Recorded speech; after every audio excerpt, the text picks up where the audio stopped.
Welcome to this week's virtual Drasha. I want to begin by thanking Jeremy Diamond for dedicating the Drasha this week in connection of the yahrzeit of his father, Mr. Abe Diamond, Zichrono Levracha, Avram Tzvi ben Pesach Hillel. We hope that in the merit of our Talmud Torah, the Neshama will have an aliyah and the family a nechama. We have the incredible privilege this week to read Parshas Beshalach. And in Parshas Beshalach, we read the incredible story of Yitzias Mitzrayim, the Exodus. Now, although really the Exodus happened in last week's Parsha, the end of Parshas Bo, but it's really in this week's parsha that we read about what I'll call it the concretization, right? The Exodus is concretized, it's solidified in this week's parsha with the splitting of the sea, the Jewish people emerging on the other side, and the waters coming crashing down on the Egyptians. That really marked the end of Egyptian servitude, for the Jews saw the downfall of their former masters. But in the moments before the sea is split, I think are some of the tensest moments in the entire Torah. The Jewish people, the nation of Israel, lose it. They look behind them, they see the pursuing Egyptian army. They look in front of them, they see the raging sea. And so they turn on Moshe. What did you do? You sold us a fake dream. Sold us a bill of goods. You told us you were going to take us out to be free. Destiny, Eretz Yisrael, Torah, all beautiful. And now we're going to die. We're going to die right here by the banks of the Red Sea. This is why you took us out to die in the desert. It would be better to die in Egypt. So they're losing it. And Moshe Rabbeinu tells them, Hashem yilachem lachem v'atem tacharishon. Stop. Just be quiet. Just be quiet. Hashem will fight your battles, you be quiet. And then Hashem says something amazing to Moshe. Ma titzak elai. Why are you crying out to me? Daber el bnei Yisrael v'yiso. Tell the Jewish people to move forward. And then he goes on, Va'ata harim ismatcha, Moshe, you raise your staff. This is in Perek Yudalad, chapter 14, verse 15. Extend the staff on upon the sea. You'll split the sea, and the people will go. Vayava'u b'nei Yisrael b'sochayam bayabasha. Klal Yisrael will go into the sea, and the seabed will become dry land. And there's something very bothersome about this exchange. When Hashem says to Moshe, Mati tzakale, why are you crying out to me? When you read those words, it almost appears as if the Ribbono Shel Olam is upset with Moshe for his supplication, for his prayer, for his reaching out, for the dialogue with HaKadosh Baruch Hu. And why would Hashem be upset? Moshe Rabbeinu is in charge of millions of people. He also sees the Egyptians in front and the sea the Egyptians in back, and the Jews and the sea in front.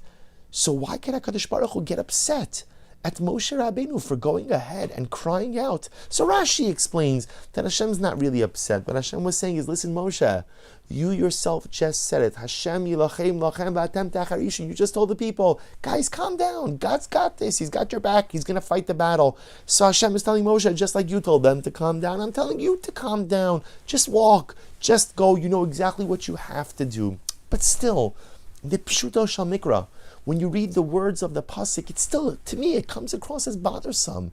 It comes across as difficult that you almost see HaKadosh Baruch Hu getting upset at Moshe Rabbeinu for reaching out in dialogical connection, for reaching out in tefillah, for supplicating, for asking for HaKadosh Baruch Hu's help and guidance, and how we to understand the divine response to Moshe Rabbeinu's tefillah. You know, this past week, on the 14th of Shvat, was the yahrzeit of the Pnei Yoshua. Rav Yaakov Yoshua Falk lived from 1680 to 1755 and was one of the great rabbinic personalities of his generation. He served as the Rav in Lvov, then in Berlin, in Metz, and ultimately in Frankfurt. And the Pnei Yoshua, known by the name of his Sefer Pnei Yoshua, is a seminal work on the Gemara, combining various earlier sources, often with a focus on trying to bring the halacha, trying to bring the final conclusion. It's an expansive work on Shas. And in the introduction to the Pnei Yoshua, the author, Rav Yaakov Yoshua Falk, discusses why he wrote this sefer. You know, a lot of times when we're reading something, and we often gloss over the introduction. You want to get to the meat and potatoes. You want to get to the book. But it's interesting because introductions often contain, first of all, a little bit about the author, and also sometimes tell you about the motivation the author had for writing the particular work. So Rav Yaakov Yoshua Falk, the Pnei Yoshua, tells the story which inspired this seminal work. And he writes about it as follows. He says, it was one day, he describes the day was the 3rd of Kislev. The Hebrew year was 5463, which translates into the year November 23rd, 1702. So on November 23rd, 1702, the Pnei Yoshua says he was living in Lvov, says, I was sitting in my Beis Medrash and life was good. Life was serene. Everything was beautiful. Lvov was a bustling community. The Pnei Yehoshua was the Rav. Rav Yaakov Yehoshua Falk was the Rav. He was married. He had a child. Everything. He had Talmidim. He had students. He had a yeshiva. He gave shir. Life was beautiful. Life was serene. And then he writes, Upesa pisom. But then suddenly, Haisa me'ir legalafucha. My city became reduced to rubble. Now what he's referring to is that in the city of Lvov, on November 23rd, 1702, there were a number of warehouses of gunpowder. Somehow, a fire started, and the warehouses exploded and caused multiple explosions and fires throughout the city, almost decimating the Jewish city at that particular time. And the Pnei Yehoshua writes, I'm sitting in my Beis Medrash, everything is wonderful, and then I hear a series of explosions, to the point that even the building in which the Pnei Yehoshua was learning in collapsed. And the Pnei Yehoshua describes the events of that day. He says, on that day, November 23rd, 1702, I lost my wife. My wife passed away. My in-laws, my wife's parents, passed away as well. And he writes over here something so gripping. He says, Ad she'egia gam kein litzaras habas, until tragedy struck my daughter, Biti hakitana, Achos haisa le'ima v'chaviva alai biyoser. I had one child, one little daughter, and she was the most precious thing to my wife and I. And she too perished in the fires in Lvov on November 23rd, 1702. And the Rav Yaakov Yehoshua Falk then goes on to describe, he said, I was buried beneath rubble. And I realized that I cannot survive like this. I had lost so much on that day. And I realized that I probably was not going to survive. But I said, HaKadosh Baruch Hu, if you allow me to survive this, if you allow me to get out of this circumstance, I make to you the following promise. Hashem, if you are with me, I'm reading to you from the introduction of the Pnei Yehoshua. And you save me from this place. The Pnei Yehoshua says, I promise you I'm going to devote my life to Torah. I'm going to learn, I'm going to teach, and listen to what he writes. And I am going to go ahead and produce a work, Besugyas Hashas V'poskim V'lolun Bu'umka Shel Halacha. I will produce a work on the entire Talmud that will go ahead and survey all of the opinions and ultimately try to bring these discussions to a lemaisa, to a practical conclusion, a halachic conclusion. This was the promise that the Pnei Yehoshua made while being buried under rubble, November 23rd, 1702, in the city of Lvov. And he said, no sooner did I finish uttering that promise, that I heard above people beginning to remove the rubble. And after a couple of hours, I was extracted from the rubble and miraculously intact. He had lost so much that day. He lost Talmidim, he lost his Beis Medrash, he lost his wife, he lost his precious daughter. But he emerged from that rubble with a renewed purpose. Purpose to change the face of Klal Yisrael, to do something that had never been done before. And after he wiped away his tears, he set out on his new mission. And I've always been struck by this introduction because I feel it's an incredible metaphor for life as well.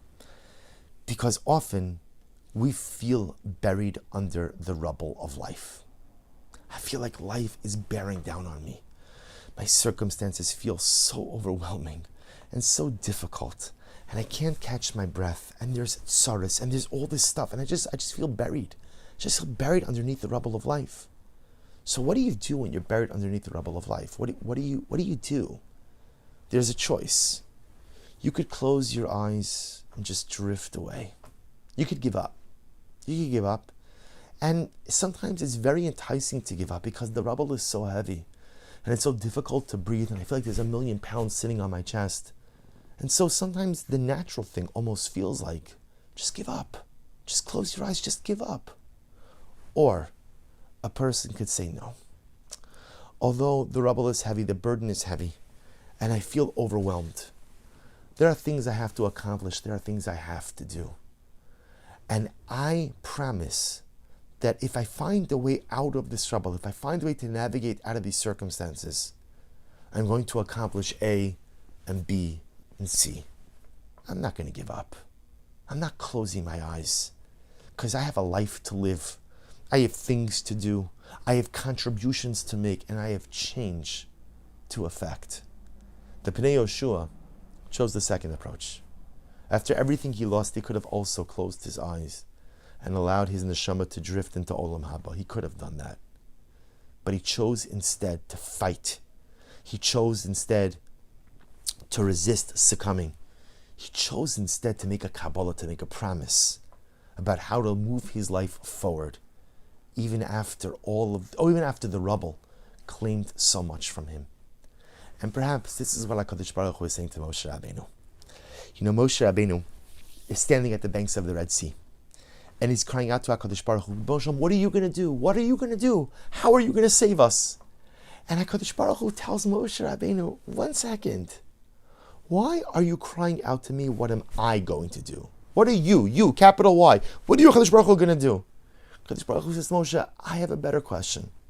What are you, lowercase y, Moshe Rabbeinu? What are you going to do? You see, HaKadosh Baruch Hu realized that Moshe in that moment was in a state of what we call, we call crisis paralysis.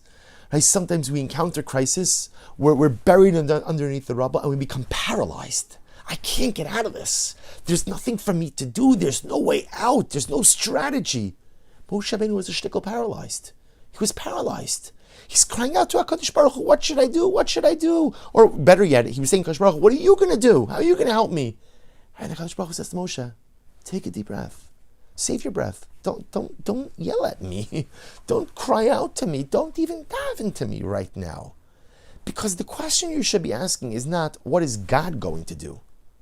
The question you need to be asking, Moshe, is what is Moshe going to do? What is Moshe going to do? And then HaKadosh Baruch Hu models for Moshe the right approaches. Because if you look at the next pasuk, he says, Ve'ata Moshe. So let me tell you, because you're a little bit paralyzed. So let me tell you what you need to do. Ve'ata, harem ismatcha, lift up your stick. Neteas yatcha, extend your hand. Alayam, over the sea, and split the sea. It's almost as if Hashem says it to Moshe so matter-of-factly. You're asking me, God, what are you going to do? No, Moshe, that's the wrong question. In crisis, the question to ask is not what is God going to do. The question to ask is what am I going to do? When I'm buried underneath the rubble, what am I going to do? Rabbi Yaakov Yoshua Folk, Zecher Tzaddik V'Kadosh Naracha, the Pnei Yoshua lost everything, buried underneath the rubble. Obviously, he can't save himself, so that he needs HaKadosh Baruch Hu to save him.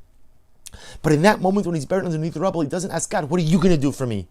He says, God, let me tell you, if you help me get out of this, here's what I'm going to do for you. And so as Moshe Rabbeinu stands at the banks of the Red Sea, and he's asking for HaKadosh Baruch Hu, what are you going to do? HaKadosh Baruch Hu says, no, ma titzake lai. Wrong question, Moshe. In times of crisis, don't ask what God is going to do. Ask what Moshe is going to do. Ask what I am going to do. Don't ask what HaKadosh Baruch Hu is going to do. And I think this presents for us such an incredible lesson. So first of all, when we find ourselves buried underneath the rubble of life, it is natural to feel paralyzed. It is natural to feel powerless. I have no options. I have no abilities. There's no way to navigate out, but it's not true. If the Pnei Yoshua could be a forward-thinking individual after having lost so much and literally, not metaphorically, literally being buried underneath the rubble, then when we are buried underneath the rubble of crisis in life, we have to be like the Pnei Yoshua as well. And it's not about what God could do. So many times in life we encounter crisis, and our automatic default is, okay, here's what I need everyone to do in order to extricate me from crisis. I need God to do this. I need my spouse to do this. I need my sibling to do this. I need my kids to do this. I need my Rebbe to do this. I need the custodian to do this. I need the mailman to do this. If everybody does their part, then I can be extracted from the rubble of crisis of life. And it doesn't work that way. Don't depend on other people to extricate you from your crisis. If you want to be extricated from the rubble of life, don't ask what other people are going to do for you, but ask what you are going to do for yourself. Do we have a right to ask HaKadosh Baruch Hu for assistance? Of course. And all of us are wise enough to know that no matter how much effort you put in life, nothing ever comes to fruition or is actualized without the Ribono Shel Olam, without Siyata D'Shmaya, without divine providence and assistance. But sometimes we use God as a little bit of an escape. Sometimes we put all of the responsibility on HaKadosh Baruch Hu. It's all the Ribono Shel Olam. Of course, in a theological sense, everything is all the Ribono Shel Olam. But the irony of ironies is that so many times when we lift our eyes heavenward and say, HaKadosh Baruch Hu, what are you going to do for me? The Ribono Shel Olam is like nodding his head and he's saying, no, wrong question. Wrong question. You shouldn't be asking what God, am going to do for you. You need to be asking what you are going to do for yourself. When you are buried underneath the rubble, when you are buried underneath crisis, when you are overwhelmed by difficult circumstances, don't let them paralyze. But ask yourself one simple question. What are you going to do to extricate yourself from those challenges and from those difficulties? And if we find the courage to do so, it's amazing. Something amazing happens. The sea splits, the rubble is removed, and we find ourselves in the position to accomplish something great. Wishing everyone a wonderful day and a good Erev Shabbos.